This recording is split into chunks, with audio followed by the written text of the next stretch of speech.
Maayong adlaw dinha kaninyo mga ka-farmers. Napod ang naong sa inyo ka-farmers. Magpalitlit na sa dili sa kuang naong mga ka-farmers. Kundi dili sa kuang gihimo nga trabaho kagahapong adlaw mga ka-farmers. So akong ipalantaw din na kaninyo ang update sa ato ang gihimo nga butcher. Kani siya mga ka-farmers, nindot kayo siya nga butcher mga ka-farmers. So kini siya nga butcher mga ka-farmers. Mao ni siya ang katong ituktok na ko atong niaging adlaw. Actually na ko pattern nga gisundugan ani pero wala na ko siya nasundog perfectly mga ka-farmers. Lahi gid siya no. Actually nindot man sab siya. Ako na lang siyang gipadayunan kay angayan man gyapon siya sa iyahang porma mga ka-farmers no. So lapad-lapad ni siya, naabot ni siya og mga hapit 4 inches ang iyang kalapdon o iyang kataas mga ka-farmers, naara ni siya sa mga 7 inches. So 7 inches o 4 inches ang iyang kalapad.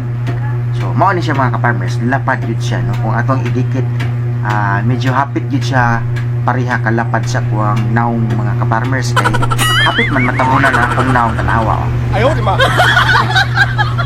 Gamay na lang nabilin sa kung naong mga ka-farmers. So mas lapad yun ang akong naong kaysa anay butcher.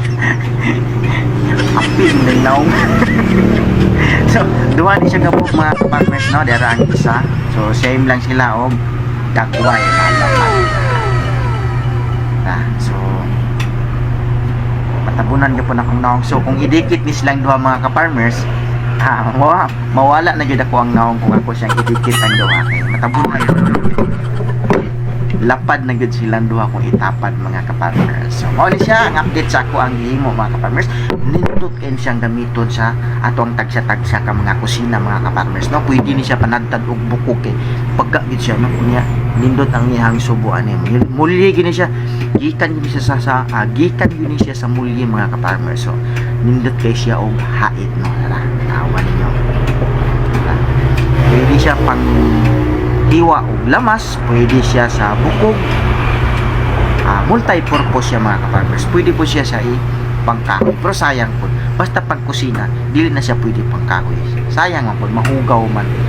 Dunay uban ilambisa nila pero actually dili gina siya mao mga ka-farmers na ang pangkusina nato nga gamit atong inusnod dito sa inusnos dito sa yuta kay ilambisa. So ang pangkusina di ara mga farmers duha ka buok nada. Yara, duha ka buok ni. Pareha lang sila og tatak na ka farmers na. Yana lang nako kay akong itapad mawala ang akong naong. Yana lang. Okay. Available ta ani mga ka farmers. Duha ra ni ka buok. Ug ang isa na nay tag-iya. So meaning isa na lang ang mahabilin ani mga ka-farmers. So sa mga gusto nga magpabuhat og ani nga ulakway sa panagtaray mga ka-farmers, pagpahimo na mo kay wala ko kahibalo sa sunod na kong himo kung ingon ani ra ba gihapon ang iyang now. So basin og dili na ni mao. So dili na nako masundog. Pero panikamutan na to nga mahimo na to mga ka-farmers ang yunani nga porma kung giganahan mo ni ay mga ka-farmers. So kiribol lang kay siya mga ka-farmers no. Tawag na kanang siya tawag na handibul o siya ba.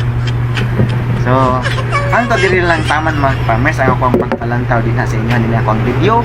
Kung nagustuhan niyo mga ka-farmers, palihog kog follow, like and share para daghan pang makakita aning ako ang produkto dili sa now. So, salamat sa inyong pag-uban sa akong video.